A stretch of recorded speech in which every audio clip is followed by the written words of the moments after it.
of the Economic Development Committee to order. It is Thursday, November 20th, and the time is 8:03. We'll do this by roll call vote. So when I say your name, please say aye. Rich Gazzardi. Gazzardi present. Aye. Lala. Silverage, aye. Megan. Connor present. And John. Nealon present. And Reap present. Just note that we're missing Mark tonight, but we still have a quorum, so we're all set. So we'll get to work. First order of business are the minutes from October 16th. Is that right? Yep. Yeah. Wow. You're right, Megan. Yes. It was a long time ago. And that's right. You weren't even there, so it's been even longer for you. Okay. All right. Does anybody have anything that needs correction or? The only thing I they saw look was, I think at the bottom it said tonight's meeting we had for 7:30, but I believe we always had it planned for 8. Did we? Okay. Oh, I never knew that. Yeah, we had the discussion of was 8 too late to start, and then everybody kind of said, no, 8 works fine. I'll change it. Thanks, John. And then the other thing that, Rich, you didn't have in there, or maybe you left it, I can't remember, was, does anybody remember whether Michelle Ryan, our FinCom rep, was here last month? Because I didn't recall her being there. Okay. She was there the meeting before because we would have talked. The other thing is we would have talked to her about, she had expressed an interest in having her company participate in Village for a day. And that didn't come up in this meeting. Okay. All right. Yeah. Because she's not mentioned here. And I thought, oh, just wanted to make sure. So, all right. So, any other corrections, revisions necessary? Okay. If not, I'll take a motion to accept the meeting minutes from October 16th as amended. So moved. Okay. Rich moved. Second. John seconded. All right. Any further discussion? All right. Hearing none, I'll do a roll call vote. Rich. Gazzardi, aye. Lala. Silverage, aye. Megan. Connor, aye. John. Nealon, aye. And Reap, aye. Okay, great. Moving on to the next And item. what was the date on those minutes again? October 16th. 16th. Thank you. Yeah. All right. So let's get to tonight's agenda. Just looked over at the agenda and I'm like, whoa, this is intense. It's like, oh, that's the planning board agenda from. Oh, please. Close that. Nope. This is very different. Yeah. So let's see. Because Ian is here. Of course, Ian, thank you for jumping on. I know you've been at a ton of meetings this week. Just wanted to do our debrief on Village for a day. So let me just turn it over to you, Ian, to talk about the survey results, and then we'll kind of go from there. Yeah. So I will start at the 2 surveys that we cast out to participants and to vendors. Vendors, we had a pretty direct line because of the coordination, the communication we had already set up. The participants, we had a bit more digging to do. Obviously, we had the 2 tables. Luckily, working in Boxborough, very tight-knit community, Abby and friends were able to ask around and get an even more extensive list of goers who participated in the day. I think we sent out to about 40 or 50 people, and we did re-up and reach back out to them with the survey again, and we did only get 11 responses, but let me pull those up right here. All good feedback, and some of the questions were reflected in the posters that we had. Let me share my screen here. How's that look? Good. So yeah, I also put this in our Dropbox in a Google Sheet form, like this. So we had 11 responses. We asked how many places, how many areas the vendors went to. Most of them did go to all of them, if not two. I think the location did end up working out. Yeah, we don't have to go through all of these, but all of it was really great feedback. I'd say the this one, these two questions asking about the safety and whether it felt like a village were great and new feedback compared to what we got on the posters. And a lot of people did really appreciate the efforts that we had with the police, the crosswalks, and some people even going so far as to recommend further traffic measures, stoplights, especially dependent on the future that this area may have. Going forward, we also had Alec had suggested we put in more of a monetary, how much money did you spend? Abby, I haven't had a chance to read your update, but I know that you had asked me if there was any, monetary value we could assign to this. I don't have it here, but the average we got was about $20 per person, per vendor response. And then if we're saying, these are of the 11 people that responded, but we did see about 100 to 150, then you can definitely assume a really great economic turnout on that day, hopefully of a couple hundred to maybe even $1,000 or more dollars. Yeah, and then feedback is always welcome here. I think that most of the feedback we got was from the participants was about the timing, more outdoor seatings you can see, and then more infrastructure, walkable infrastructure, and hard infrastructure to help with the traffic calming there. But I will briefly run through the vendors as well. Yeah. We asked how many they got, and a lot of them reported back that they got a decent amount. Obviously, a pretty big range here from 10 or I guess that one's Mark who was at a different location. But we did, I guess, get pretty spot on with our estimate of around 150 people overall during the day, and everybody was saying that it was a success, which was really great for us, and asking them to come back. All of the vendors, show the pie graph, said that they did want to come back, which is really good for our future planning of this. We've built those communication routes, and next time we do want to do this again, those will be the first people we can reach out to. They had a lot of really great feedback as well. Again, about the timing, specifically for businesses that were selling items. Big thing was Wi-Fi or wireless compatibility, because I know down at Middlesex, even up by the church, is pretty hard to do. Yeah. And so, yeah, I'd say overall it was a really successful event. Obviously, a lot of learning lessons that we learned from it. I had on my notes at the table that there was a lot of energy for a built-out village center, and in talking with the people there, I also got some neighbor concerns of people who lived in the vicinity, walked there. They were just concerned about, how the downtown might change, whether or not they were going to be able to stay. So trying to quell those and talking about the many steps that kind of come in that process, and the collaborative community outreach that we try to do in any planning process. So yeah, I think that with that being said, through our posters, we definitely see a lot of energy in the town for updated zoning for a village center. And yeah, so that's all I'll have to say. I'll turn it over to you, because I do want to have more of a discussion on this. But yeah, I have that's pretty much all I got. That's great. Thank you, Ian. Yeah, you were just super helpful that day. We definitely couldn't have pulled this off without you, and then also pulling all this information together for us. So really, thank you so much.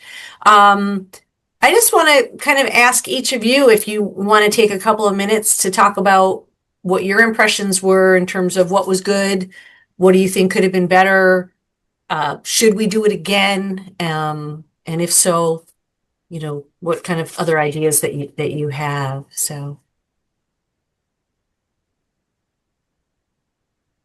Anybody? I'm happy to go. I think it was a great turnout. I loved seeing so many new faces. Even in this survey, I'm seeing a lot of families that I have seen around, but nice to see them responding and involved. So I think it brings a nice core group of community people that want to see this happen. The bees obviously were an issue, but me, I know we all talked about that, but certainly maybe we consider some ideas for the spring. Outlets, as Ian said, and compatibility for wireless would be helpful in the future. My friend who was she was singing, but no one could really hear her because there were issues with outlets. So I think we just need to be more considerate about who we can have for opportunities. And I do think that having the nonprofits there were really helpful because it is part of the village, and I think it really helped collaborate with them and potential business outreach as well. So appreciated having them there too. Yeah. What are your thoughts about, should we start planning another one? I think yes. I know. I think like with Winterfest, with the recreation, they're doing a little bit similar, but we're more kind of business outreach. So maybe breaking that up, but having something in the spring. I know, like, for example, they're looking at Kith and Kin for their food vendor again because it's easiest in town. So it's maybe some of the food vendors that worked well, we don't have to reinvent the wheel again with some of the health issues. But I think so. Yeah. Okay, great. Anybody else want to give their impressions and ideas? I think we should definitely do it again. I guess we could debate whether we do it in the spring or we try and anchor a fall consistent. I don't have strong feeling either way. The only other feedback I got from a few people is they wish there was more food than what was available. Yeah. Okay. And then the vendors, I think we're, the whole wireless thing, being able to, get their square set up to be able to take payment and stuff was a little challenging for them. Mm-hmm. All right, great. Excellent. Yeah, I'll jump in. I think, first of all, Ian, I'm going to echo Abby's comments. I mean, thank you very much you were there the whole time. You set it up, and even beforehand, like you really led this thing. And I mean, no offense to, Megan, Abby, and Lala, everybody else on the board, but like, honestly, this would not have happened without you doing that. So thank you. And having you there during the day was great reassurance. I guess I think we should do it again. And does it always look the same? I don't know. I wonder if some of the outlying areas, I say outlying areas, like I know I saw Dawn finally in the afternoon out on the back end of the far corner, I guess, if you will, of Mass Ave and Stowe Road.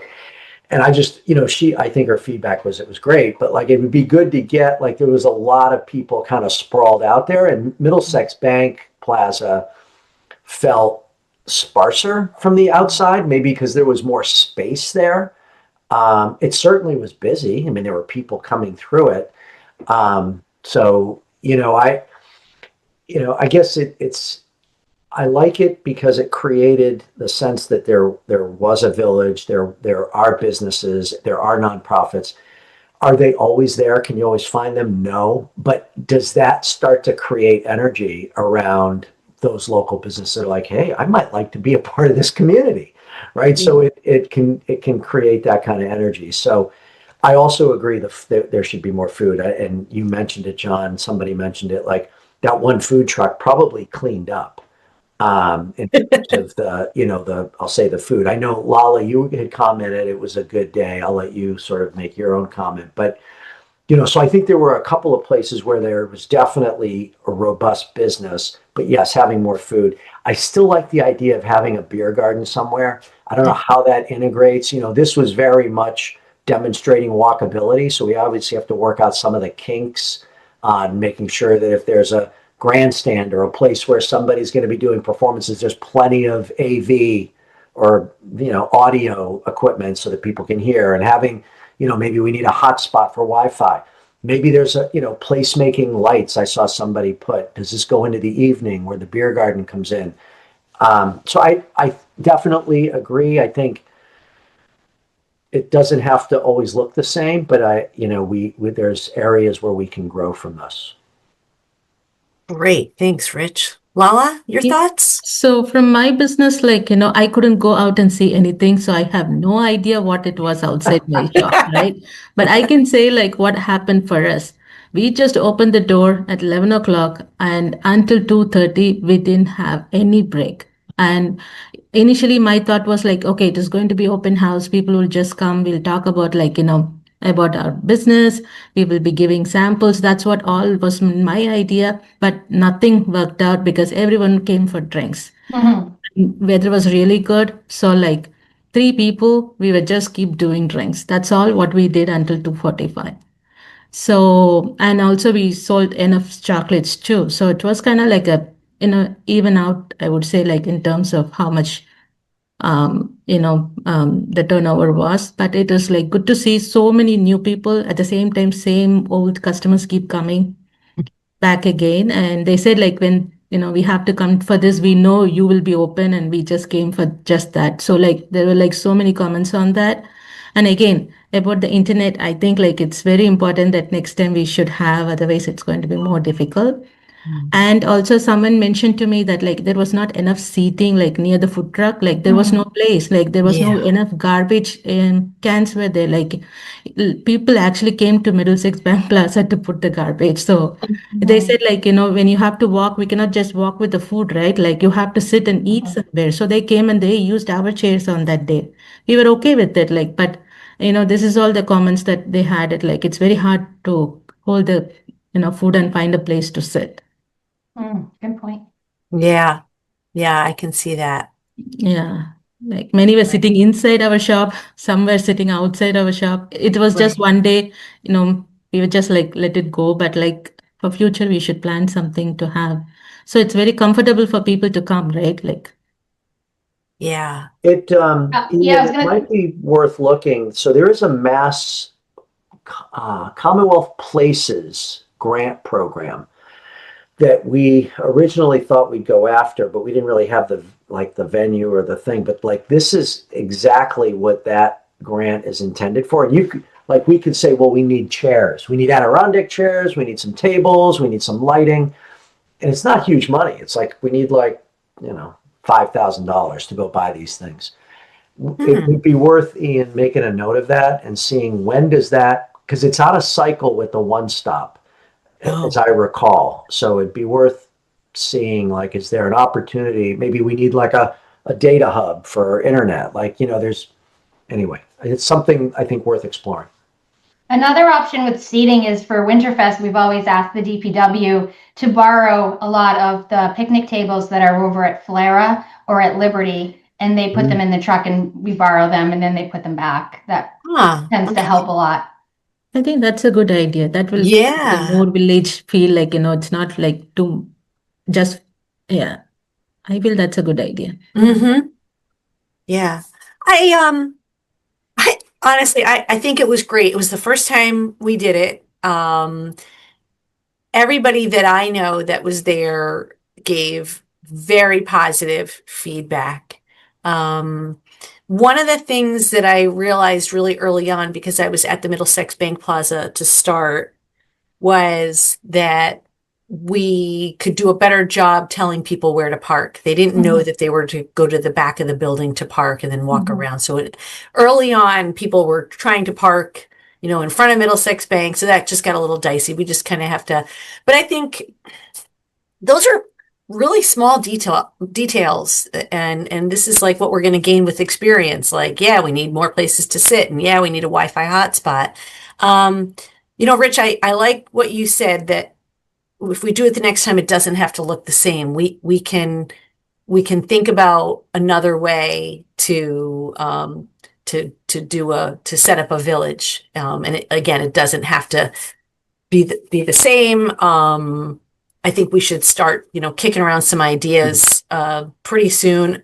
My thought, and I want to ask you guys also or my question is, was it a good idea to do it on the same day as a freebie? Or should we, if we do it the next time, should we just have it be its own event and not try to piggyback on another event that's happening? It was congested at town hall at the beginning. But was that just a short-term inconvenience, or is that a real thing? I don't know. And did it take people away from the village for a day because they were kind of done after freebie market, or did it keep people around? Those are kind of the two questions in my mind. Right. Right. I guess I'm thinking now, like now that we've done it once and we kind of have a following, people are like, they know what it is. I think like I feel like they came after the freebie market just for village for the day is what my understanding from what we have seen from our side. Like we got more people from like what 12:30 to 1:30. Yep. So I'm assuming it is not from the freebie market, like rather people just came thinking like, okay, we have to see what is happening here. Okay. Yeah. Because if we did want to do this in the spring, then, freebie doesn't officially, they don't open until mid-May, usually like this year, I think it was like May 15th or something. So I think we should just kind of think about it. I think that we have some momentum. People are excited about it.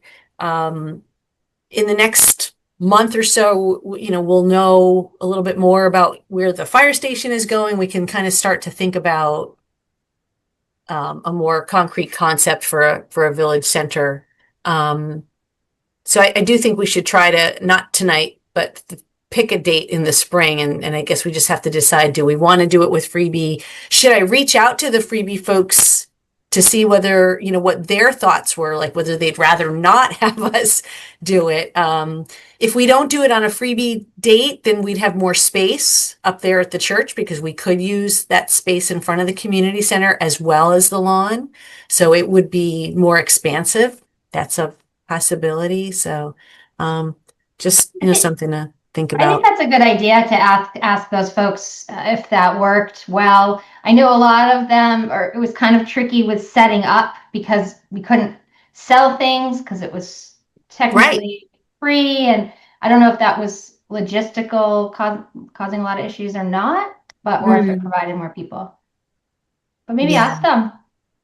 I will. I'll reach out to Mary and Heather. Heather, yeah, that'd be great. If you could put that in the minutes as an action item for me, Yep. that way I'll remember Yep. that I have something to do.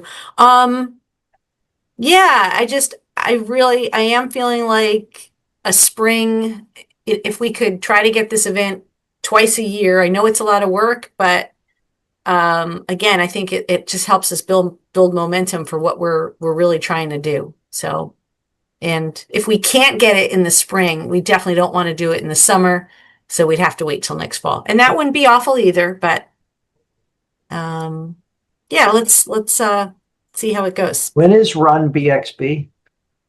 That I'm not sure if they've set a date yet. I can find out. Yeah, last year was end of April. Yeah. Yeah, if you kind of think about just spacing things out, right? You have the end of April, then the next public event is Memorial Day, then you've got Pfeiffer's Day. Memorial Day is more of a morning thing, but like... Or we could coincide with that, because that, again, that might bring in different people, but I'm not sure where they're looking to have it. Yeah, it's nice to think about maybe I'm too much of thinking about it from a business perspective, but like, what's our cadence calendar? When do things fall? And everything kind of like, nothing overlaps in a bad way. Everything kind of, works together. And there's probably a sweet spot between Run BXB and Pfeiffer's Day that maybe works, or maybe it is an offshoot of BXB. Maybe this is a good thing to leverage an existing thing happening in town, and then you convert it to economics. Right. So Yeah, I'm supportive of doing another one. It is a lot of work. I mean, but if I could be convinced that to keep momentum, spring is good. Yeah, I think there'd be fewer bees. That's what I was thinking. The bees were relentless. All right, well, this is all really good. Lala, I'm so glad that you had a good business day that day. Yes, for Um, sure. We didn't even expect, and it was like really and good. yeah, and I do know that, over the past several months, you have told me that so many times people come in and they're like, "Oh, I never knew you were here." Um, so hopefully, and now that Thinking Flower is open, I mean, I'm sure there's tons of people that don't even know that she's open either. They don't even know that exists. So, anyway, yeah, I think it'd be really good to be able to promote more, more businesses. And we have to also kind of figure out how do we increase our communication with all the businesses so that we can help them. Abby, one more thing, if I could. And maybe you and I talked about this, so Thinking Flower had their grand opening. We had the village for a day. Thinking Flower had their grand opening. Now we're heading into the holidays. So, and Lala, you and I had this conversation that it was a great business day, and it took away 2 days between that and Diwali, it took away 2 production days, right? Because you were Yeah, selling like stuff and that time, particularly next day was Diwali Fest, right, for us. Oh, right. right. So I saw the same people again at the Yeah, Diwali Fest, of course. that's right. You built great repeat customers, right? So we talk about leveraging existing events like Run BXB or Winterfest. I mean, you and I talked about the Christmas tree lighting. And I look at, Lala, I look at that plaza, Middlesex Bank Plaza, and I actually happened to get to talk to Mark when he was at the grand opening for Thinking Flower. And, he's done really a nice job, at that plaza with you guys. And, you've got the bank there. But I think hey, coming off the Christmas tree lighting, I know there's hot chocolate and cookies or whatever they do after that. But boy, you guys are literally, Across the street. 100 steps up the road. Is there an opportunity, and this is not about doing an EDC event, but there's an opportunity potentially for you and Divya and maybe Gina's to open your not that you want to work more, but to open your doors and there's all these people at the tree lighting. Yes, they're going to get stuff with cookies or whatever, but same thing with Run BXB. How do we make businesses aware of these events that are happening, and then they can, through social media or with our help and connectivity, we can help them spawn some business off that. It was just a thought in how to leverage all those things. That's all I'll say. I mean, I don't have any No, answers. it's all was a right. thought. I mentioned your idea to Becky Neville, who is on the Public Celebrations Committee, about hey, you've got these businesses right up the street from the tree lighting, and that could be a Yeah. way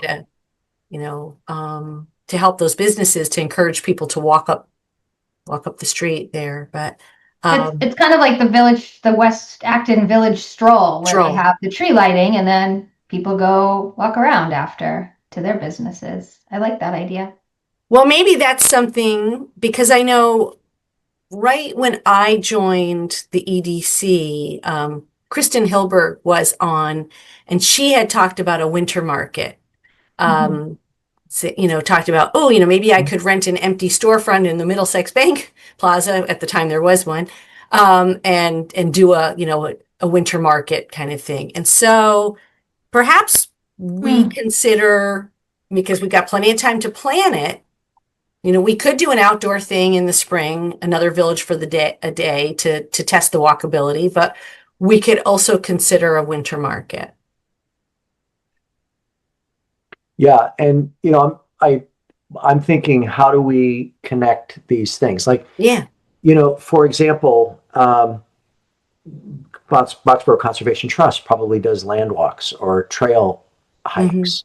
How do you connect that to, it's a trail hike and then it's a visit to the chocolate shop and the bakery? Yeah. just somehow you bring, and that was one of the things we found in the UMass study, is connecting like the Boxborough recreational aspects of town, and how do you connect that to the economics? Like people like to go cross country skiing. Like, so we talked about, when Kristen was talking about that winter market, we were talking about, oh, we could do cross country skiing in Flara. If we somehow had somebody who had, if we had a ski hut and all that, and oh boy, after the skiing, you could head over and get a hot chocolate. Like, it's just try to connect all that. And I don't know, it was just it's an observation more than anything. I'm not, recommending let's go do a winter market. We could, but like, I'm thinking, how do we help businesses connect all that? And yes, there could be events that we sort of help and push to bring it, to make the connectivity. But I think that's how the sort of small businesses, consumer-based businesses there can be a nice symbiotic relationship there between what happens in town and the fact that we have businesses here that can feed off that. Right. So that it kind of is connected, like you said earlier, Run BXB could be one of those events that we leverage. Right. For businesses. So I like this. I think we can, I think at the next meeting, I think we should just take some time to start pitching some more ideas and think about what we want to do, since we do have time. I think this is really good. Anybody else have anything else they want to say about Village for a Day? So just for the future, I think they're looking at March 29th before spring sports. Yeah. They did like having it at the Cisco area because they didn't have to deal with any roadblocks and issues. So that's Run BXB. Yeah, but they, would love to partner or talk about ideas. Well, that'd be a great day for craft food halls. And on that note, I did I think it's Matt. Alec will know better. Matt from Craft Food Halls did get back to me afterwards, and he just missed the email. He had something going on, but he said that he'd love to participate next time. It sounds like it'd be a good opportunity if we're talking about possibly more food vendors, for a local food vendor, a more local food vendor to participate. He said it was right up their alley of what they do. He couldn't swing it this time around, unfortunately. Well, yeah. Well, thanks. I think, again, so we've got all of this, we've got one of these things under our belt. And I think, using this experience, we'll do it again. It doesn't, again, as Rich said, have to look the same. But I think it was really good. I'm so glad we did it. And, thank you, Ian. Thank you, Alec. It was just a really good event. So. No, thank you guys for all the help and support. I thought it went very, very well. All right. Are we ready to move on to the next agenda item? I believe so. And I think, Ian, you can go ahead and sign off for the night. All right. Thank you. Have a great night, Ian. Thank Have you. a great No problem. weekend. And I appreciate You as well. you putting that time in on Monday. I know that was a special day. Oh, I heard you saying that as I was logging off. I was like, thanks, Rich. I didn't get to say thank you, but yeah. Thank you very much. Have a great one, guys. Bye-bye. All right. Take care. Bye. All right. Let me get to my agenda here. Sorry. All right. So, Alec, can you give us the update on business grants? Happy to do so. So at this stage, all but one of our awardees has demonstrated successful completion and implementation of their project. As Lala can attest, December is a good month for me to get all the paperwork done and out the door. She probably had 5 or 6 different emails from me last December, and she'll be getting at least one from me as I close out the second award. But the only outstanding award is Oscar's Burritos, which if you've been in the last couple of weeks, it sounds like there has been activity. As we had briefly discussed this past summer, there was a brief pause in activity. I had extended his grant deadline. The latest that we extend grant deadlines to is December of this year, 2025.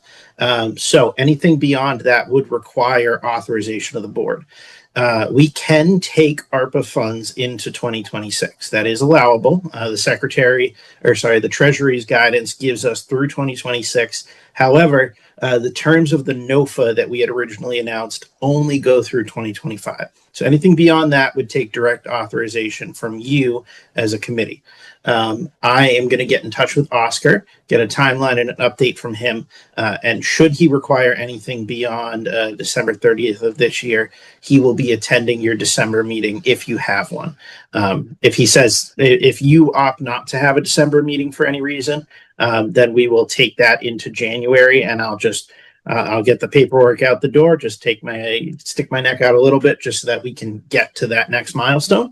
But from my understanding, and from what I've seen, it sounds like he's actually making some pretty good progress. So it sounds like December may be reasonable. All along, he's had that deadline in the back of his head.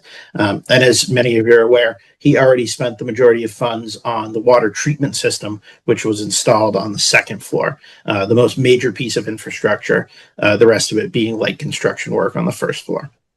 Otherwise, we'll be wrapping up, closing out the grants. Once we close everything out, we can then discuss whether we want to collect high-level data, what that looks like.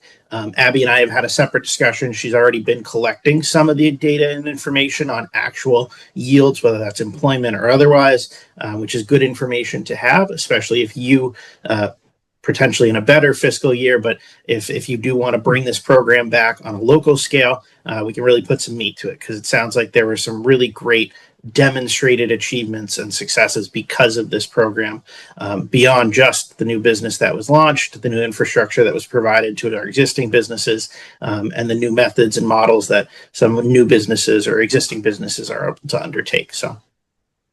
Great. Thank you, Alec. I did have a conversation with Oscar on Monday, because he happened to be there, and he said that he is planning on, he said they're very, very close to being able to open the cafe part of the business. He's still looking at which hours really he should open. And he was checking with the folks at the ice rink, because he was kind of feeling like he shouldn't necessarily be, open for breakfast and coffee if the rink wasn't open in the morning, because that's going to be kind of a big draw, until commuters realize that, he does have coffee in the morning, and that they could stop in. He is planning also on serving ice cream. That is definitely a plan for him. He's going to go, and he's going to have the windows open so people can, get the ice cream from the outside. And he's planning next summer and, hiring, high school kids, and he's pretty excited about it. I don't know whether he'll actually get everything done by December. I'm anticipating that he will want an extension. I didn't mention that in our conversation, but he's definitely moving forward with the plan, and I think it is really exciting. So just going to say something about the business, but so his grant was $20,000, and he did do the water filtration system. Technically, has he fulfilled the requirements of the grant, or no? Like, do we have to wait until he's actually open with the cafe to say that he's fulfilled it? Yeah. So best practice is that, yes, the services are open and being provided, or he can demonstrate that they're able to be turned on at the time. So, for example, he might not be serving ice cream right now, but if he had the freezers installed and he had the system available so we can visually see that it's available and ready to be turned on, that would be satisfactory. However, that's really to your discretion as a commission. The minimum requirements per your NOFA is that he demonstrates he has spent the funds plus the matching funds. So as long as he has spent, in his case, $40,000, including your grant funds, so $40,000 in total, then you have fulfilled the minimum requirements to close out a grant. Whether we then choose to tag that as substantial completion, or we wait to start his substantial completion date for forgiveness purposes, can be a secondary discussion. Because he has to be operational for 2 years, right?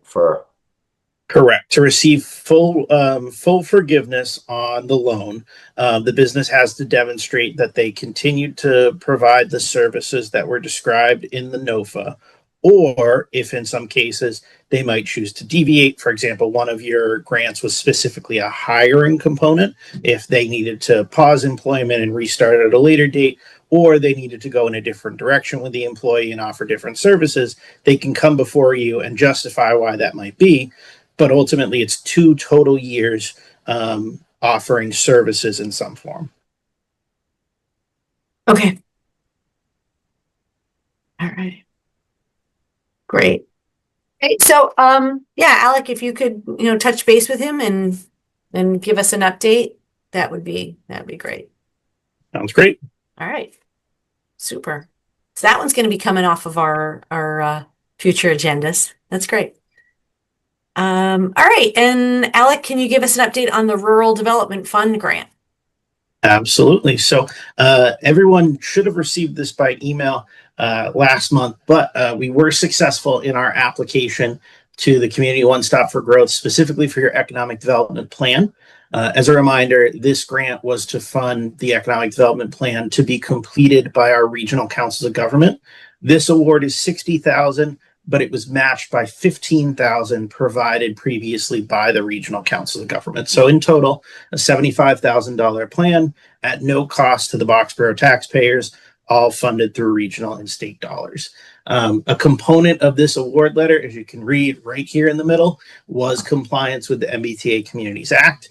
We have maintained our compliance. We will actually be submitting in the next couple of weeks all the paperwork that goes with it. We've already sent off to the Attorney General for them to review the zoning component, but now we get out the door the actual map stuff that goes off to the state offices for them to review and do our compliance check, which we are confident on.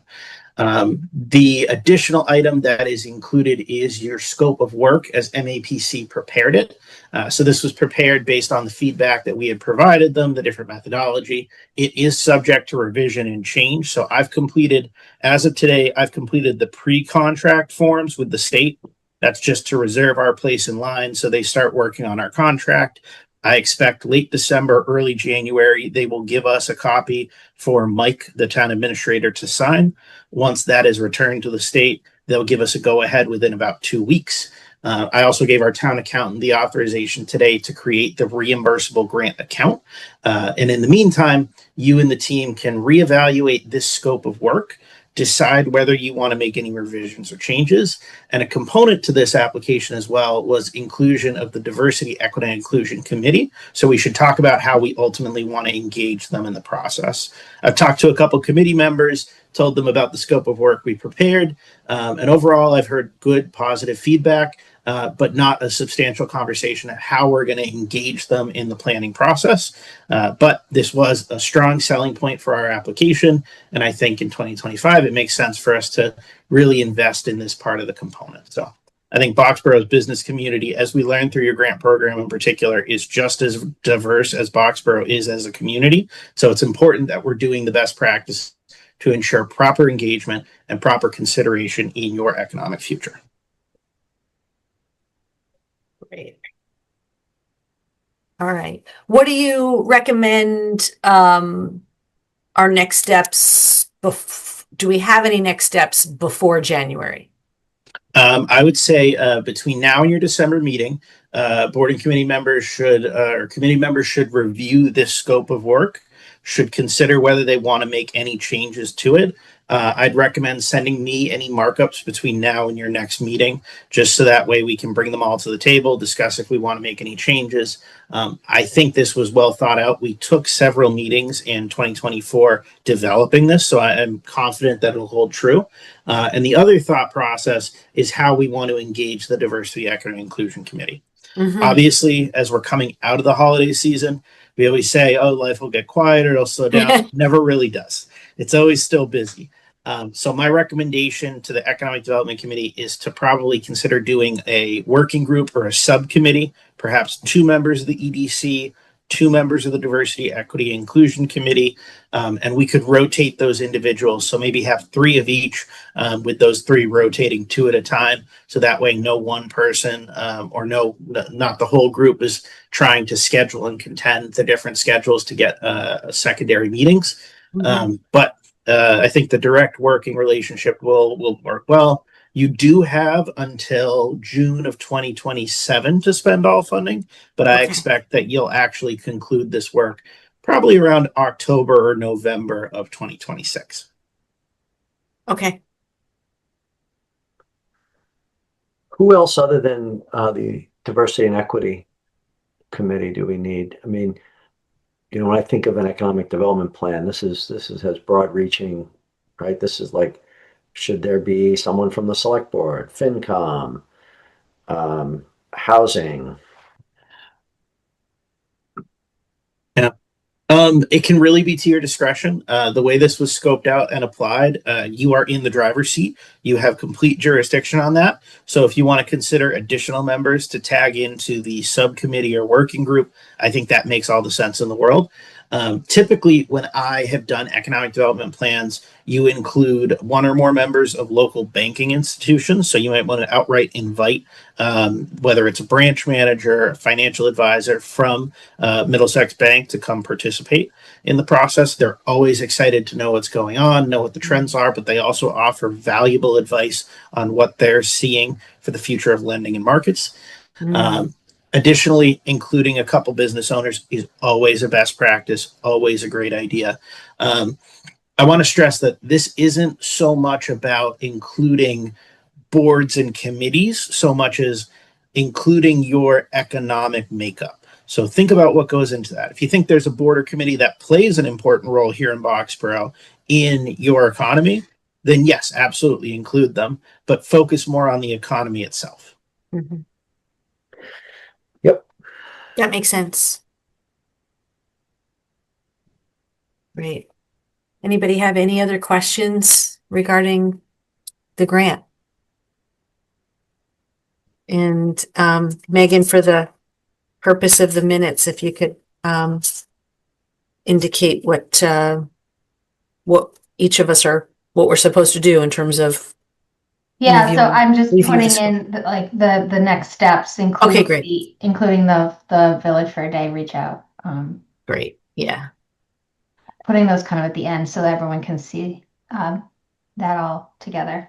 So Great. I have, yeah. Thank you. All right. Are we okay to move on from this topic? All good.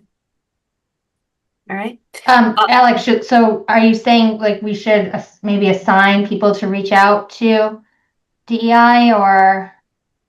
That probably works best. I've had successful conversations so far, but it's always a better touch if it's committee member to committee member. If one person wanted to kind of take the lead on that, whether that's reaching out to Wes, who I believe is the current chair, or other members of the committee as a whole, I would encourage one person to be assigned that task. I'm just looking to see who's on DEI. Last I remember, it was Wes Folks chairing the committee, I believe Payshawn Bartley and John Fallon, but that was the extent of who I remember. Right. It's funny. Yeah, it says Payshawn's term ending 2025, so I don't know whether she was reappointed. Amy Ostner is the clerk. Lakshmi Kaja and Brenda Martinez. So, any volunteers to reach out to one of the DEI members? I happened to be meeting with Payshawn on December 5th about something else, but if she's still on it, I could reach out. I could talk to her. Yeah, let's find out if she is. That would be great. I mean, even just to, give her an update about this, if she doesn't already know about this grant, and that we want to collaborate. Sounds great. Thanks. All right. All right. That's good. Let me go back here. All right. So Boxborough 2030 update. That is the master plan that we have to give our report. I just did it because I'm the chair and it was my job to get it done. And the deadline is today. So that's all done. It's in the packet. I don't know if anybody looked at it. I did have a question. I think, Alec, I don't know whether I had listed one of the items under the grant, I had listed as completed. I wasn't sure whether it's completed or still in process, so. Was it the item on public-private partnerships and incentives and? I gotta find it now, sorry. Yeah, go I'll ahead. pull it up here. Thanks. It was the third one reported on, and it was this action item 3.1.5.3. So as the person who intakes and process this, I have the discretion to interpret based on what I receive, but you also have the complete discretion to determine whether it's in progress, complete, not started, or whether you want to outright strike it. What I'm reading from your response here, and I think complete is a good status for it, is you not only considered this financial incentive, you implemented it, you tested it, you found it successful. I think it's realistic to say that between now and your next plan, or now and the next long-range comprehensive plan, you may not be able to implement this again. So I think calling this complete at this stage is valuable. And I would say that what we do is not only do we tag this as complete, but I, as the planner, I'm going to interpret this to say, as a successful program, the next long-range comprehensive plan should follow up specifically with the Economic Development Committee to determine whether this should be a recurring financial program. Okay. All right. Great. And of course, this is the kind of great work that we love to promote in the annual report. So thank you to the whole team for bringing this forward, getting the work done. I know this went long before I got to Boxborough, so very happy that we were able to complete it, and very successful, in my opinion. Yeah, it felt good to have one that was complete. And, I don't know if we'll see more money for grants like this. I certainly hope that we do. It's not out of the realm of possibility because there are sources of money for those kinds of things. But all right, great. Anybody have any questions about the 2030 update? All right. The annual report is also due in a couple of weeks. I'll take care of that as well. If any of you want to review, or you have, what I've written before it goes in, let me know, and I'll send it around, make sure everybody's good with it. I mean, feel free to, I totally trust what you come up with, Abby. I mean, it'll be great. I mean, feel free to send it around. And if you want any feedback, we can send it to Alec, but I mean, I'm sure you'll get looks great. Thanks. It's kind of, there's the framework, just kind of change some things from last year, and no need to reinvent the wheel. So, because I took yours the year before last year and just updated it, and I'll just keep it going. this may be a little self-promoting from a economic development perspective, but I mean, I think this committee's done a great. If you look at the results against the master plan, yeah, we still have to do this long-range study, but we knew that. We purposely deferred it because there were a lot of questions as to which direction this was all going to go. And then now we got a grant to do it. And that's like our second grant. Like we've got like $125,000 in grant. Well, no, then you count the COVID stuff. We're like, approaching $140,000 in grant money. More than that. No, we got $100,000 on the COVID. We're like over $200,000 in grants. And, we did the Village Center, which there's more legs to that, but like we've completed a lot there. I mean, I can't be more thrilled with the work that the EDC has done. I mean, this has been great.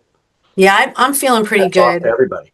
I'm feeling really good, especially that we got that Village for a Day done. I mean, that was kind of really great publicity for our committee as well, that we actually sponsored an event and it was, a public facing event as opposed to, the grant program was grant program and that was great. But yeah, so this is great. Thank you, everybody. Rich, you mentioned a grant earlier, and for the future, what one is that for events and things? Oh, it's the Commonwealth Places. Okay. And they're generally smaller grants, and they're very focused around specific, like place making type things, like string of lights. If you're creating an outdoor market, it's all economically focused, but it's about placemaking. And wow. They generally like to see, like as it was described to you, maybe you did, Alec, like that there's some community involvement engagement, like Village for a Day was tremendous. Like that, we did it, we demonstrated it, so we could go for a grant and say we want to accelerate it. And that's like they tend to want to provide grant money when there's a demonstrated commitment. Like somebody might start like a GoFundMe page and raise $5,000 to go buy, I don't know, racquetball paddles, right? And they're going to create or pickleball paddles. Nice. So that's what that is. Commonwealth Place. Wow, definitely something for us to look at. Yeah, that's interesting. Thanks. Megan, Yeah. I'll send you the link to the page. Shameless plug. There is a really great example of a project out in Orange, Massachusetts that I might know about that. If you come to the 7th grade talk, we'll know, right? It's a really great project. Yes, I can't speak highly enough about the grant program. Rich, you hit the nail on the head. It's one of those things where they love to see a little proof of concept. It then transitions into a 50-50 matching grant where you crowdfund half of it. And then ultimately the end product is a very community driven space. I have to do some research into its current status. I'm not seeing a ton of new projects, but I know at one point it was consolidated within Community One Stop. So it's about figuring out how the current administration handles the implementation. But fantastic program, and there are ample examples of the successes within even just a 30-minute radius of Boxborough. So visit the website. It's just called Commonwealth Places, and go check out some of the great things it did. Yeah, we might get some ideas for us. Yeah, that is great. Thank you. Yeah, this is excellent. All right. Yeah, thanks, Rich. All right, so the business brunch, we really have to get to work on this. So, which is why I do want to schedule a meeting for December. I think in the past we've kind of scrambled last minute to get the invitations out. I am thinking that invitations should go out the first week of December, if possible. And I talked to Alec and Ian about, actually it was just you, Alec, I think, about getting a speaker to try to bring people to come and feel like they're going to get something out of it, and to know that what we're working on, and just kind of about economic development in general in our region. And so, Alec, you had suggested somebody from Mass Econ. Yeah. I give yourself the credit, Abby. You had the idea first. I just did some of the research, but it's not unheard of. They do speaking events from time to time. They are in part a research-based organization, so I think there might be a great opportunity for overlap. They can come speak about some emerging trends, some of the work that's being done within the region, and simultaneously it helps them build their own network, potentially help collect some data. I have not yet been able to make contact with the team over at Mass Econ, but between myself and Rich, I know you have a couple points of contact over there. You've interacted with them before. I think we can probably draw up some great ideas. So that's on my list of things for next Monday, to make contact with the Mass Econ team to start sourcing some ideas and concepts and put an outright request in. I do want to firm the date with this committee, because if I'm going to be doing that, I'm going to be booking based on their schedule. So I believe your agenda lists a specific date, We January did. 14th. Right. With a snow date of I believe we said the 15th. Is that right, guys? Is that? Yeah, we said the 14th. I don't know. Is that what we said? That's what I'm reading. Yeah, we did say the 14th, but we also scheduled a snow date, and now I can't remember whether it was a week later or the next day. No, it's the very next day. Okay, good. I'm looking at our meeting room reservation calendar, and the Grange is tentatively booked out both days for the Boxborough Business Brunch. Great. Alec, is the contact you have at Mass Econ Doug Kellum? Is that the name you were? That name rings a bell. There was one other individual in the billing department that I've worked with, but her title isn't billing or anything like that. Doug's the regional director for our area. The contact, I mean, we can talk. I'm happy to work with you on that engagement. I think what's important is, so Mass Econ is like, Mass is open for business, right? This is the group that engages when big proposals go out and they're looking for the community, like Boxborough, what's your role? What are you offering? And Stowe, what are you offering? And they put together the Sell Massachusetts package. So my impression is it tends to be big company based, but like we need to right size it, because most of the people that come to this brunch are small businesses. But like we talked about, are we expanding the invite to TUV and to Kraft Food? Well, Kraft Food also came last time anyway, but to Cisco, to Campanelli Properties. Like, do we want to start to integrate the diversity of our businesses and then bring Mass Econ in? They just have to be able to speak at all levels, right? Depends on what you want the message to be, whatever the theme is, or Yeah, I will share. There is another organization that we could attempt to connect with. It's called Mass Competes. And they are another organization with a similar objective. Effectively, how does Massachusetts compete in a nationwide economy? It's founded on a lot of STEM principles and the concepts there, but under former Secretary Jay Ash's leadership, he's their executive director, they have done some really cool case studies and some really great research-based work. So if we're thinking about speakers, they're another organization that can come in. One of their recent publications, just within the last couple of years, is actually on empowering small businesses and how exactly we do that. So that's just another group to be thinking about. Yeah, I mean, again, empowering small business is right up our alley. And do either of those organizations, will they request a fee? We're a member of Mass Econ, so there should be a fee for Mass. We pay $1,000 a year. We pay them already. We've already paid them, so that should be free. This other one, I'm looking now, MACP, Massachusetts Competitive Partnership. Yeah. That one could, like, we're not members, so that one could be with a fee, but like we can, I'm okay to work with Alec to explore who the right organization is and what's the right speaker that kind of would be a good fit. I'm happy to do that.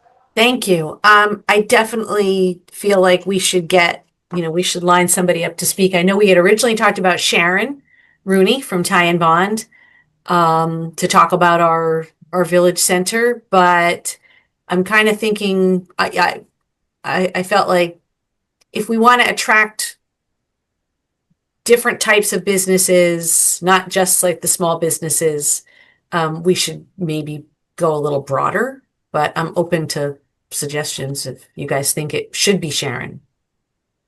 I'm sorry, the date we have again is the 14th. 14th of January. January 14th with the snow date, the 5th. Yes. 15th. Yeah. Thank you. I think we can talk, like, I mean, there's a lot to talk about, right? We're doing an economic development study, we're putting together an economic development plan. We have the town center concept we just did a village for a day. We have a very diverse business group that you're trying to attract people and speak to businesses at different levels. So I think having a speaker like that is good. I mean, Sharon's great. I don't know that we need to go so hyper focused on the output from our study. Exactly. We can talk, one of us, you, Abby, can talk more holistically around what we're doing, what we've done about Town Center between the study, Village for a Day, how that all connects. Like we talked about a website. I don't know where that is, but like, it doesn't have to be anywhere, frankly. I'm just like, but I think there's a more holistic story to be told about Boxborough Center, Town Center. Agree. Okay. Yeah. Well, regardless of, what we come up with for a speaker, because if we don't have anybody, we're still going to do the brunch. We'll come up with a program, but I do feel like we need a program. We'll have a speaker. We'll have a speaker. Mr. Speaker. We'll have one. I nominate you guys. All right, great. As far as the list of businesses go, I think we kind of take, with the exception of, let me back up. We have the database that, Ian started to clean up. I think we can go through that.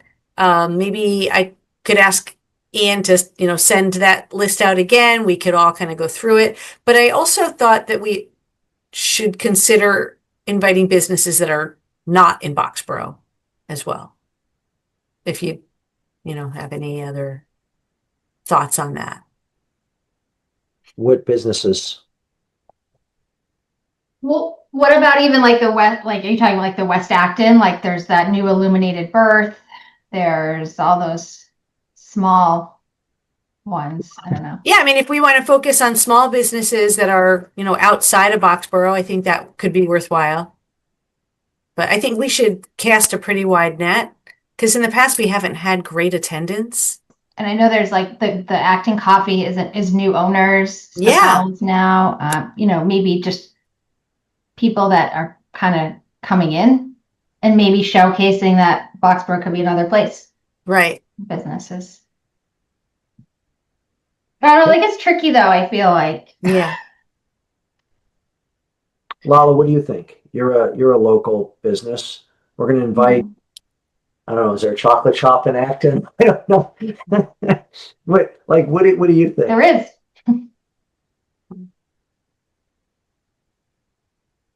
Personally, I think if any business has to come, if I've been invited to go some other town, if I'm not doing anything over there, I wouldn't be wasting my time to go there, right? Like that's what I would do as a business. Like, if anything, if you have to take like something you're going there, there should be something like, I get it from there. Either like, there is networking. Maybe I will go, but if it is not, it's nothing like I'm going to gain for my business there. So I may not be even trying to do. That's a good point.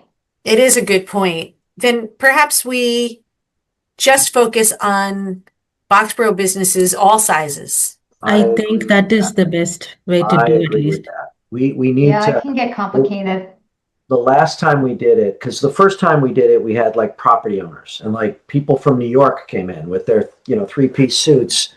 And, it was like, whoa. Like, and then the second time we did it, it was like, it was great, but it was, and then the third time we did it, we had less turnout. So I think we go back to like bringing, like invite TUV, get Campanelli, see if he can get all the businesses in his park to show up. Yeah. And then if we have the speaker, then it brings additional credibility to it. Right. It's not just us talking about, we want to have a village someday, right? Right. Yeah. All right.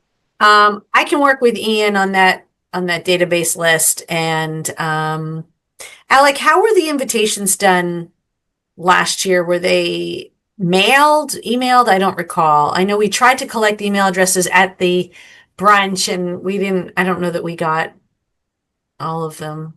Yeah, so we do a 3-phased approach. We do a direct mailing, which continues to be the most successful method. Okay.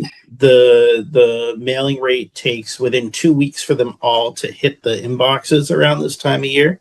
That's what we've learned from doing this a couple times now. The door knocking coupled with it is successful. And we do the emailing for as many as we can. That's successful in getting a lot of our return businesses, but the new businesses that do come each time always say it's either from word of mouth or from the direct mailing. Okay. I mean, these invites have to hit people by like the 15th, right? That's what I was thinking. Which All means right. you got to have invites out by the 1st All right. or Well, 3rd, you know. we can work on it next week. Abby, I'm happy to help look at the list too. I know a few new people that have come in to play Great. the past few months, so. Excellent. I can reach out to Ian tomorrow and just, ask him to resend that database because he may have, additional data in there from when we looked at it for Village for a day. Mhm. But all right, great. All right. All right. So I think we already talked about invitation strategy and deadlines. Kind of happened organically. Abby, is there any way that we can do like, I know like some other towns they do like, in social media, whatever is happening, like, they put it out there, the businesses follow them. So, before everything goes out in mail, everyone knows it. Because the main thing is like first they have to know there's something happening. Like when it is happening is like next thing. And you get an invitation, you're already prepared your mind, okay, there's something was happening. It's easy for businesses, right? Like you wait for the mail to reach out and like for me I don't check my mailbox like 3-4 weeks, Mm-hmm. right, until like because I don't know how other businesses are, but like most of my mail comes to my home and anything goes to my business is like I don't see it. And if everything is online right now, right, like nothing. So is it something that we could work with? Like, because if you're planning to do village for a day, you're planning to develop this like, in much bigger, broader way, then there should be a mass reach, right? Like Mm-hmm. Social everything. media. Yeah, that's the way to go because that's how people are now more inclined to, I guess. Mm-hmm. Can we create, I don't know if this is where you're going, Lala, but like, how hard would it be for us to just create an Instagram account? Yeah, our Facebook, because like it's more as a group that you can do, like, it's more, you can talk, you can post much, maybe both, right? Like, you just have it, any short videos, something that you can post on Instagram. It's like more you're out there. People will know like there is something happening in Box Pro in Yeah. terms of EDC. Otherwise, I think it, it is going to take a lot of time to reach. And I think with the new generation and everything, everyone is like, okay, where I can scan, where is the information? Like we are still like, mailing and doing it. It's going to take more time. And expensive. And Right, expensive. exactly. Because we have to find a way to do like how, what's happening. Like when we decide here, it should be next day out. Like that's what like, fast we could get to reach to people.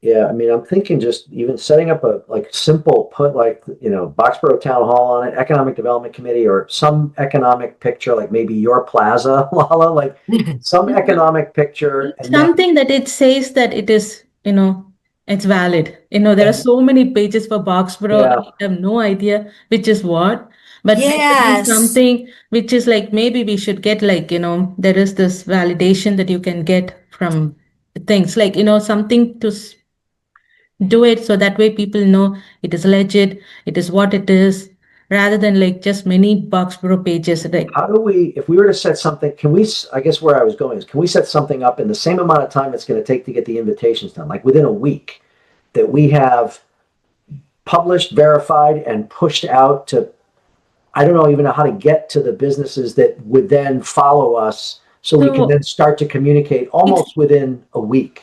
right. It's easy because now that we have the database on what businesses we have, just go follow them. And if I were someone like follows me, immediately I go and follow them because I know it is like going to, bring something to me. And businesses, if they're interested in EDC, what EDC brings for particularly for their business and town, I think they will be immediately doing it, particularly after the village for a day.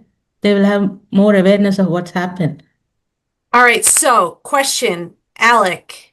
There is a Boxborough MA Instagram page, Yes. Instagram account. Who manages that? Rajan manages the majority of our social medias. I don't know how active that one is, but if it is, it's him right now. Okay. Because the last post that I can see was from 2000, from 2023. So, Lala, you brought up a really good point that it needs to be a legitimate page because it's not, neighbors of friends of Boxborough EDC. Like Lisa Exactly. It should be something from the town, Great. And so the town of Boxborough has an Insta and it already has followers. It's got like 673 followers. I think we use that and we figure out how we can get EDC information posted there. We're an appointed committee by the select board. We're a part of the town of Boxborough. I think it makes a lot of sense. What do you guys think? Yeah, I'm not a poster, like I know Facebook, how you do a post, but I'm all for it. If we have something, this may not be the only way, but like this might be the today way, right? Mm-hmm. I'm all for it. If we could find a way to get a message, like like in the town of Boxborough, now start following businesses. Like this town of Boxborough is only following 2 people. Boxborough Police, is that right?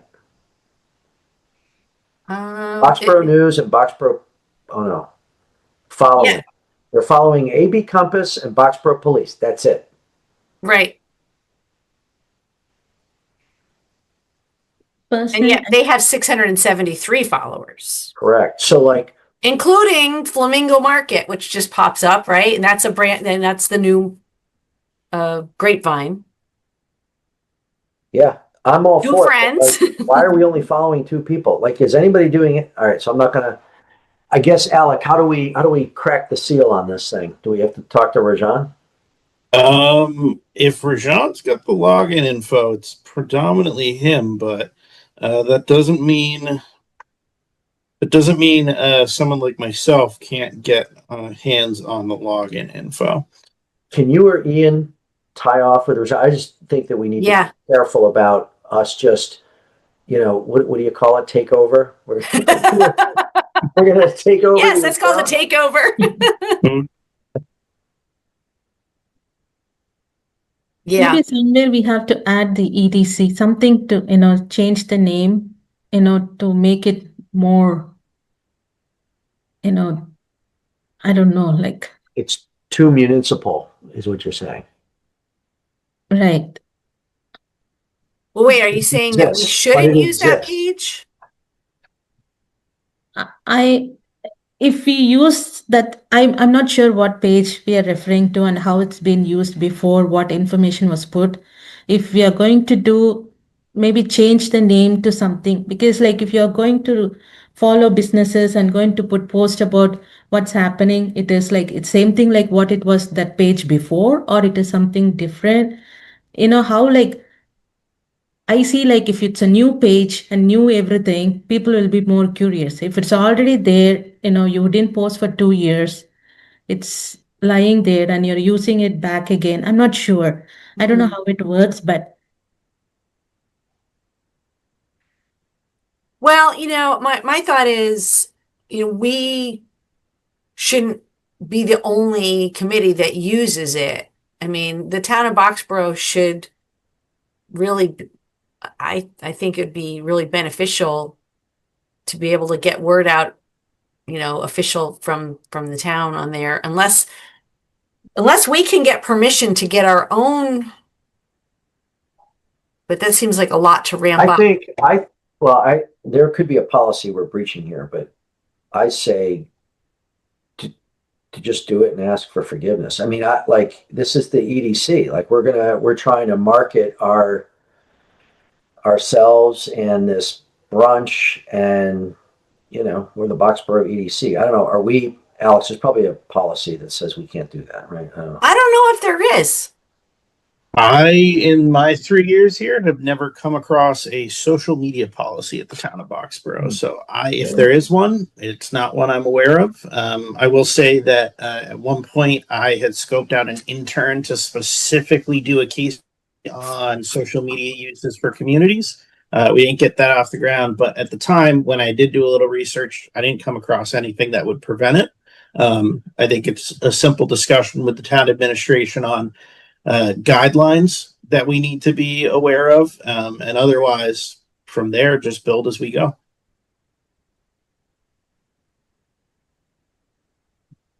Yeah. Now, do you guys think just Instagram, or should we also do Facebook? I think both. Both. Yeah. I Because will they do say, talk to each other. yeah, Yes. nowadays, if you set up any one of the kind of the primary accounts, you can pair them all, just make one post, and it'll just carbon copy it across all your channels. Right. What's the? All right. I'm actually creating one right now on Facebook. I won't do it. I'll pause. But it's so easy. I mean, what do we want to call it? Town of Boxborough Economic Development Committee. Call it Boxborough Economic Development Committee. Or unless somebody's got a better idea. So unless you guys want to do something about and not call the committee name and say something about, you know, Boxborough business something. I don't know, but we can't, you know, if we want to use the town seal or whatever to make it official. Any ideas? We could do Boxborough EDC, but no one really knows what that is, right? From the name. Yeah. I'll call it Boxborough Economic Development Committee. I don't have a better idea. Anybody else? Just keep it short and sweet. Business in Boxborough. Oh, Yeah, that sounds. Yep. I like it. Sponsored by the Boxborough Economic Development Committee. all right. Great. Good. I am not adept at social media, so I'm going to have to ask one of you guys to spearhead this. Ian's probably got a TikTok account, right? He can manage it. All right. We'll hit him up tomorrow. Or Alec, you can talk to him. I'll get in touch with Rajan and Mike tomorrow just to make sure there aren't any guidelines or anything we have to be aware of.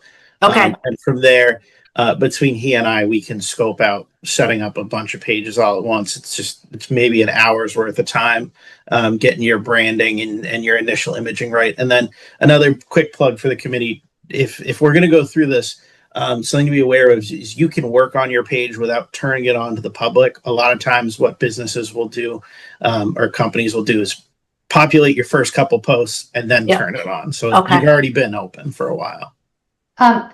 I'm still the manager of the Blanchard School one, for example, and as the administrator, you're constantly getting like requests to join. That's mostly Facebook, but for Instagram, it would be helpful to have someone at the town hall to manage some of that, like take down posts or report posts. Yeah. that might come up. It would be really helpful because it's a pain. But I mean, it's just if it's there anyways, and it kind of comes from you guys, it'd be helpful. For maybe I'm signing you up, Ian. Sorry. Yeah. Well, Ian's not here to say no. I know. Sorry. That's what he gets for leaving. Yeah, no, that would be great. You know, Lala, I think that you've really hit upon something that's we've lacked, and we want to really start communicating with the public and with local businesses. I mean, I'm sure Alpha Cars, they'll follow us, we'll follow them. It really will kind of spread pretty quickly, I would think. Thank you. So let's see. The other item that I just wanted to talk about under chairperson's items was about zoning. I think just so you know, the property at 72 Stowe Road is zoned agricultural residential. So as it stands now, if the fire station does not go there, the only thing that would be permissible there are single family homes or anything that would fall under the Dover Amendment, which would be like educational use or a church, that kind of thing. And I'm just thinking like that property could, it's really right there in the center of town. We're talking, back to talking about Village Center. And I think we should explore asking the planning board about considering a zoning change for that parcel. And one thing I would consider, ask them to consider is zone it as town center, just like the properties across the street are zoned town center, which would allow mixed use. So just something I wanted to throw out there. Yeah, I think there's a couple things there, Abby. One is I agree with you. Like, that the current zoning is not going to be, if it's not a fire station, then it's land that doesn't, it's like right in town center, but it's not zoned appropriately. So yeah, we should look at how do we address that. The other piece is, I think there are some in the study, some recommendations about there should be some changes to our zoning, both in town center as well as potentially in the adjacent business district. We demonstrated walkability from, what's your address, Lala? 625? Yep, 629. 629 Mass Ave up to the town center. So like in my mind, that stretch, it probably, we should be discussing what does that zoning look like? And Sharon laid it all out in the study. Like the setbacks in town center aren't currently conducive to village development. In fact, some of the buildings that are there are non-conforming to setback. Pretty sure, Alec, that building on the corner can't be 30 feet off of Stowe Road. I'm gonna venture a guess that maybe 20% of your structures are non-conforming. Okay. In the actual core center area. Yep. Yeah, and some of the buildings, the frontage isn't. What's the 50-foot front setback? No, I don't. I'd have to look at the bylaw. But so I think there's two things, Abby. One is, yes, zoning that land, but then addressing what we believe is the village core and addressing that. And is it done, like, do you do an overlay to even include town center, right? Like, you just draw a map that represents the core that we're talking about and do a village overlay that would allow that type of flexibility. So it doesn't have to change the underlying zoning, but it could be an overlay. That's just one approach. You could say, no, we're going to go and make that land something else. We're going to change the zone of that land to, say, town center. And then we're going to go address other adjacent parcels that are within our village core. So I think there's two things to be done. One is that parcel. Two is, I think there's some issues with the current zoning. As was highlighted by Sharon in that study. So we really should be looking at that whole village core, in my mind. Yeah, you're absolutely right. And we have the research to back it up. We have that study. Again, we're not going to get this done tonight. I wanted to throw it out there to kind of take the temperature of the committee to see whether you think we should advocate for zoning changes on Mass Ave. And yes. Okay. Yes, you should. Anybody besides Rich? There needs to be a push for it, because the planning board does really well hearing and acting on things. We do bring forward things that are, issues, but like this is a hard thing to get across. And the EDC is we've done the study. There's data out there. This really becomes an advocacy and an ask to go get something to happen. Yeah. And, this is also part of the master plan in terms of zoning and facilitating business growth. So, again, not tonight, perhaps at our next meeting, we start crafting a plan for, how we're going to approach the planning board. If they are not willing to work on writing a zoning bylaw, zoning articles, we certainly can do it. We only need 10 signatures to get on the warrant. I think that I don't know. I'm optimistic. I think Okay. I think you'll find I think they'll be receptive. Okay. I'm just saying that it would be great to get their buy-in, to say, yeah, we do want to work on it. This is a really meaty zoning article, and we can get it, hopefully, in May. If we can't get it in May, then fall town meeting. We've got opportunities. So anyway, If you want May, this probably does need to be on the December agenda, and then definitely on the January agenda. hours, or you're talking about the planning boards? Ours. Okay. Oh, yeah. Because you're going to have to be in front. The problem is, Abby, that this is the problem, is that Alec, is it like 5 months ahead of town meeting that you need to start, because you've got to do hearings and Yeah. article writing, and it's right now you just said the idea, and then that has to then get translated to what is the ask, that then has to get developed by the planning board. I don't want to sound negative. I'm just saying it takes time. So it should be on the December agenda. Okay. We'll put it on the December agenda. And then the last thing that I had under chairperson's items was about property owner outreach. I think, Rich, you and I hadn't heard back from Tyler from Newmark. I'm not sure.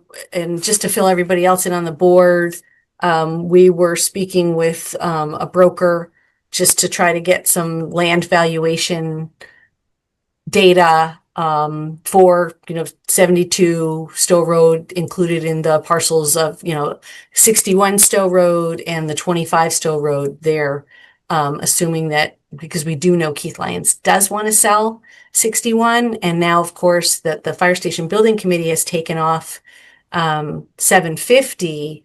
The parcel is growing in terms of what's under his purview or partial purview.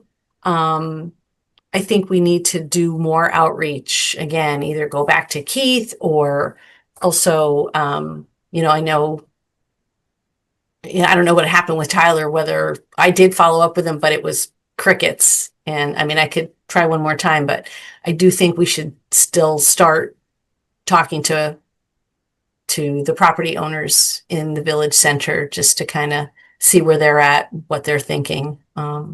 It would be worth trying to get Tyler. I don't know that he would ghost us, but they may have been asked to just pause. Okay. While their clients work through some things. I can reach back out to Tyler again. Yeah, but I do think getting the property owners together, like getting some discussion set up. And I know, Alec, you've been talking to the Jeansons. Yeah. Opportunity to get a discussion there. That I think that might be kind of the key. That might be a key engagement, as well as the Lions. Keith. Right. Yeah. Jeanson, Lions. Yeah. Here, my concern is that if we don't start talking to people, something bad is going to happen to these parcels, something that we don't want to happen. And so if we can kind of start pulling people together and trying to get people on the same page with similar goals, or at least kind of start, moving it a little bit, we won't be taken by surprise. And especially with 72 Stowe Road, the housing board, they need the money. They are going to want to sell that if the town is not going to build a fire station there. So I have serious concerns that we could wake up one day and our vision will be like, pfft. So once it's gone, it's gone. Yep. Agreed. What's the valuation on that property? 1.2 on 72. But who knows? Okay. All right. I do think we should have a meeting in December, primarily well, we got a lot of stuff to talk about, but why don't we do it kind of early-ish in the month before things get kind of nuts. I think I talked to Ian about December 11th. How does everybody feel about December 11th? I think I have a holiday function that night for work Uh, that runs till about 8 o'clock. And then Oh, I yeah, can but do it's probably off-site, right? then I'll be in the car. Yeah. Yeah. Well, So I can be in the car. anybody else available on the 11th? that works for me. That works for me. For me, like month of December, it's I fully know you're packed, but I can busy. anytime works for me. Yeah. If it's over Zoom, that would be really helpful, though. Yeah, no, let's stick with Zoom. It's dark, cold, and we just need to get it done. Yeah. John, are you available on December 11th? As far as I know, I believe I am. Okay. And do you guys want to stick with 8 o'clock? I know we end up going a little later, but do you want 8 o'clock or 7:30? Preferably for me 8, but I'm okay with 7:30 too. I'm Let's okay say with 8. 8. Let's say 8. That way everybody has time to eat and kind of settle before. And yeah, let's say December 11th at 8. And then Ian and I also talked about January 8th, because that'll be right before the business brunch. So we'll keep that on the calendar. I don't have anything else. Does anybody else have something they need to bring up? So I did just find out, Paishan texted me, she is no longer on the DEI committee, so we need to find someone else to reach out to. I can reach out to Lakshmi, Okay, whom I know, or John Fallon, who I know. yeah, okay. So, That sounds like a good plan. yeah, can you put that on an action Yep. item in those Thank you. minutes? I got a lot of stuff to do, and I'm not going to remember if I don't have it. Thank you. All right. Abby, Abby, I just wanted to talk about one thing that I think we need to get on our radar and have some discussion over. Yeah. On the planning board, I sit in and listen to the meetings and things, and one of the biggest things that concerns me is when it comes to commercial development, there's just a completely unreasonable standard that gets imposed. For example, there's a pushback on a color of a building. This last meeting, there was a hours-long discussion about plantings and screenings, and it seems to be that the underlying goal, and it's not the entire board, but that a commercial building has to be 100% screened from view. And, you know, you see these things, and I keep going in my head and saying, we never once try to impose these kind of things on residential development. We don't tell people what color their houses have to be. We don't make them put 12-foot tall arborvitaes all along the entire road so you can't see the house. Or do we have an expectation that, you know, a new building going in is going to be there for 100 years, and yet we seem to want to have plantings that have to be full mature instantly day one. And it just, I mean, Rich, was that a site plan hearing? That was a site plan and that was a site plan plus 975 Mass. Yeah, plus it was a stormwater. Yeah, it was a site plan. And a special site plan. Site plan. Yeah, so what literally blows my mind is that the process was 8 months just to close the hearing. 6 months. You know, that's and that was 8 months. That's what was said in the meeting. 8 months.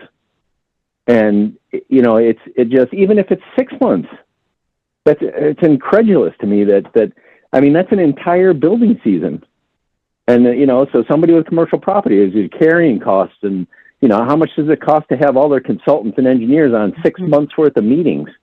And it's, it's this belief that just because it's commercial, that there's zillionaires that just have unlimited funds and can just do this stuff. And it seems just unfair that the process can be that dragged out. That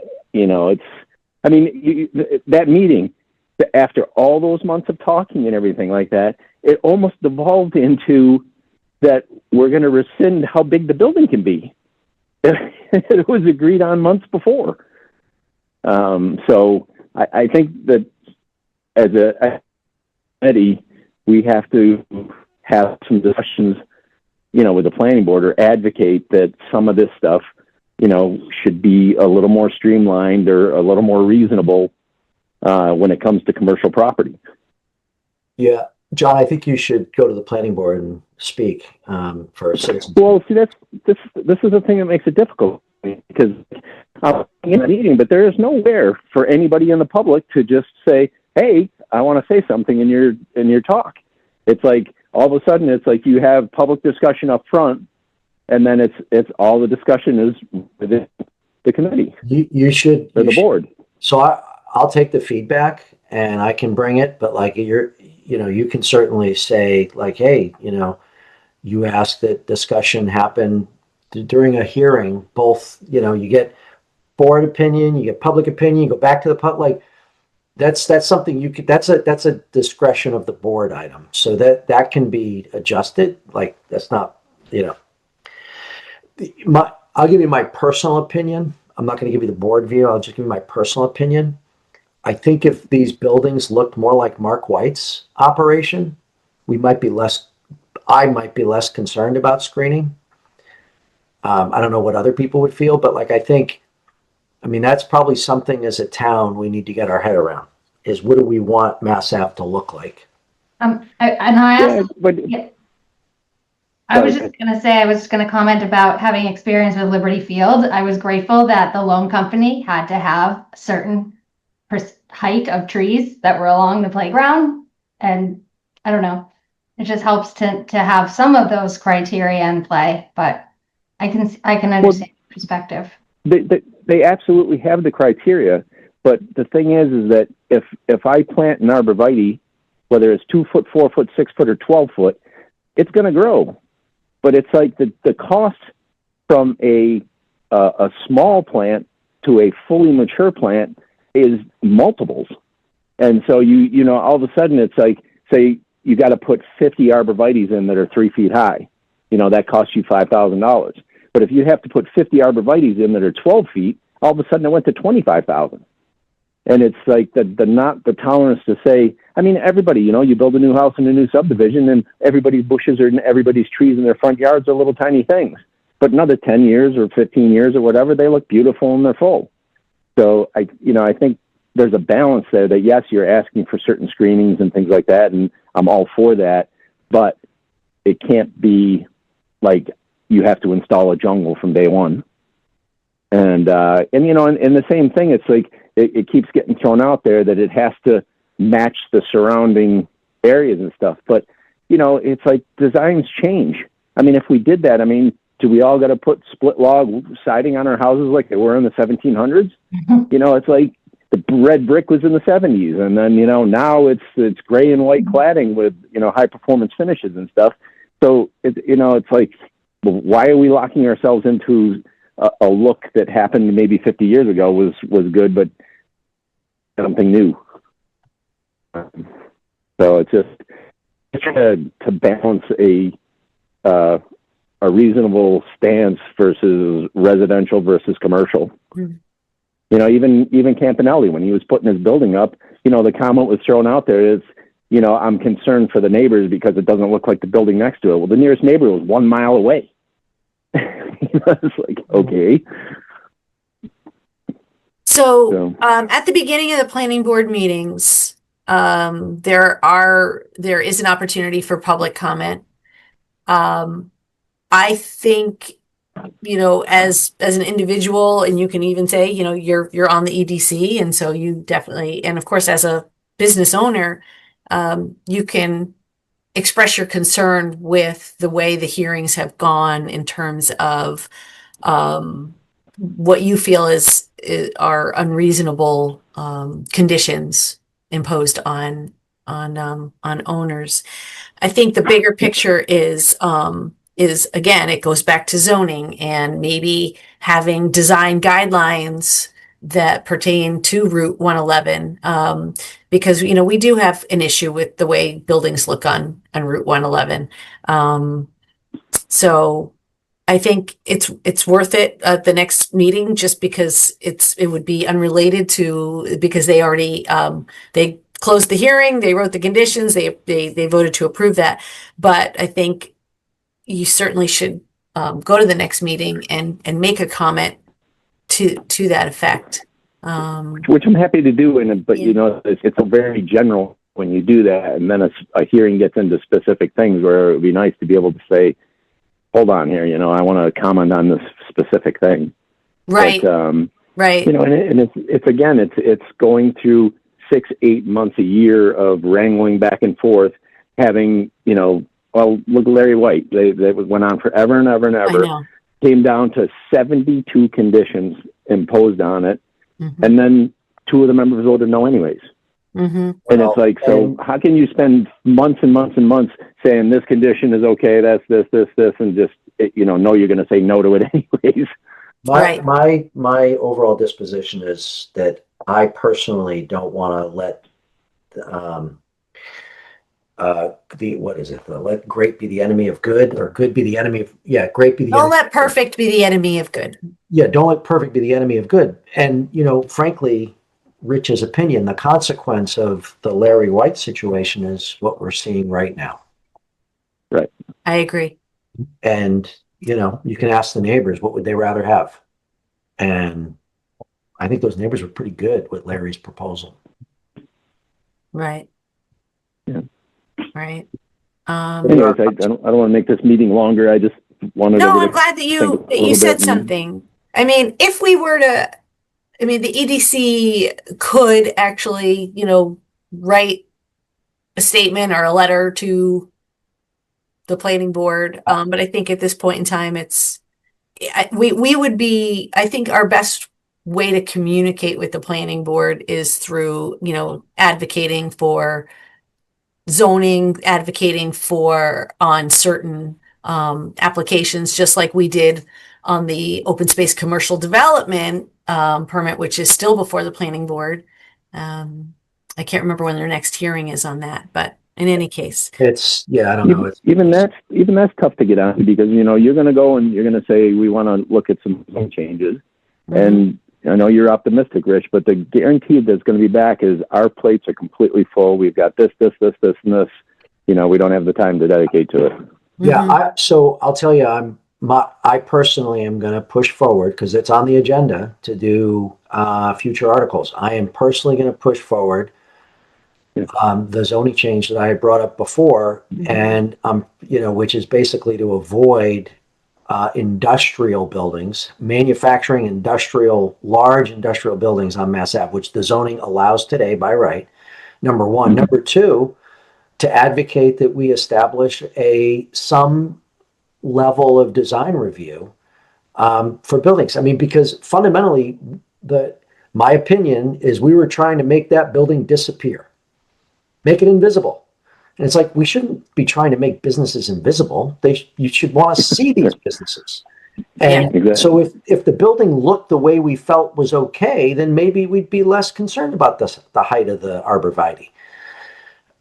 If there were 6 barns along Mass Ave, we might be okay with that, right? Wood-clad barns.